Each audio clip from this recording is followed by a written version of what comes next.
Hello again. For this video, we're going to discuss how to write exponential functions from tables and graphs, and we're going to always refer back to our parent function here, a times b to the x. We're going to solve for the b and the a values. Now, the one thing you want to remember about the a value here is it represents the y-intercept, and the b value is the common ratio. And the common ratio is the number that's going to be multiplied again and again and again, and then ultimately multiplied with the y-intercept. So each time we write this, we're going to start off with, and I'm going to replace f of x with y equals a times b to the x. We're going to start off with the table looking for a 0 for x. So an input of 0 represents your y-intercept. So this right here is our y-intercept. This a, or this 4, equals our a value. So we're going to substitute this a with 4 times b. And now I've got to substitute the y and the x from a different point on the graph, preferably not these up here that have the decimals. So let's say I choose the 1 because that's the easiest one. So I put a 1 for x, and the output for y, this is f of x, which is really y, is 12. B to the first is just b, but the first thing we'd want to do here is divide by 4 anyway. So divide both sides by 4, and you end up with 3 equal b to the first. Well, b to the first is equal to itself, so we have a 3 as our b value. So to write our function, we write f of x equals, our a value was 4 times our b value was 3 to the x power, and this becomes our function. Now you could also do this if you don't have the a value here and your numbers don't go back to back. So let's say I chose this number right here and I jumped up to this number right here. We're still going to substitute some numbers in for y equals a times b to the x, only we're going to substitute both numbers in twice. So in place of x and y, I'm going to leave the a and the b in there for now. In place of x and y, I'm going to take the higher x, which is 3, the bigger x, and its output of 108, and I'll divide that by the same ratio, a times b, the lower x, which is 1, and the output there is 12. Now you only have to do this if you don't have the a value to start with and you don't have back-to-back numbers. You just have 2 points that you know work. And if we divide this out, we see that the a's actually cancel out, and then 180 divided by 12 should give us 9. 9 is going to equal b to the third divided by b to the first is b to the second. So to figure out our b value, we're going to take the square root of both sides, and we'll see that b still equals 3, just like it did over here. And then the way you calculate your a value up here is to substitute your b value, which is 3, and then pick one of these 2 points. Usually the smaller value is easier. So 3 to the first times a has to equal 12, and then we divide both sides by 3, and we see that a still equals 4 like it did in the last time. But you don't have to do this technique if you happen to have 0, which is your y-intercept for x, and a 1 value for your other x. So you need at least 2 points, and 0 and 1 for x are the easier 2 points. This one does represent growth because our base number was bigger than 1, and you could have seen that in the output here. So the table shows that the y values are getting larger and larger, and they're getting larger fast.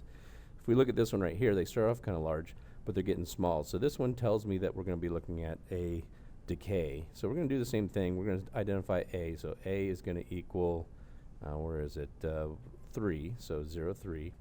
And then we're going to write down the y equals a times b to the x, and we're going to start substituting. So in place of a, we're going to put 3.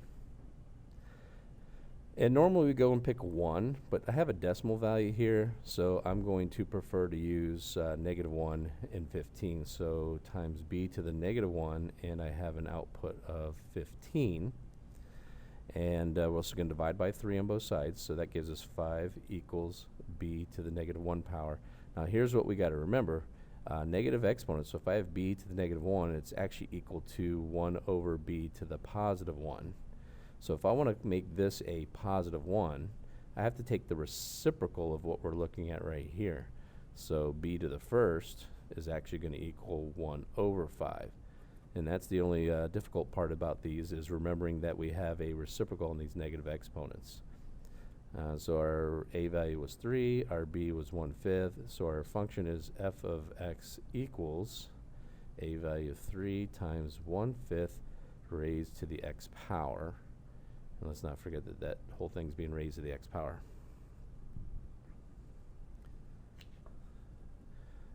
Our next example here, it looks like it's growing in the negative direction. So our leading coefficient here is probably going to be a negative. It looks like right here, that's our a value. So a equals -2, so that explains our -2. And then write our function y equals a times b to the x. And in place of a, we're going to substitute -2. So write down -2.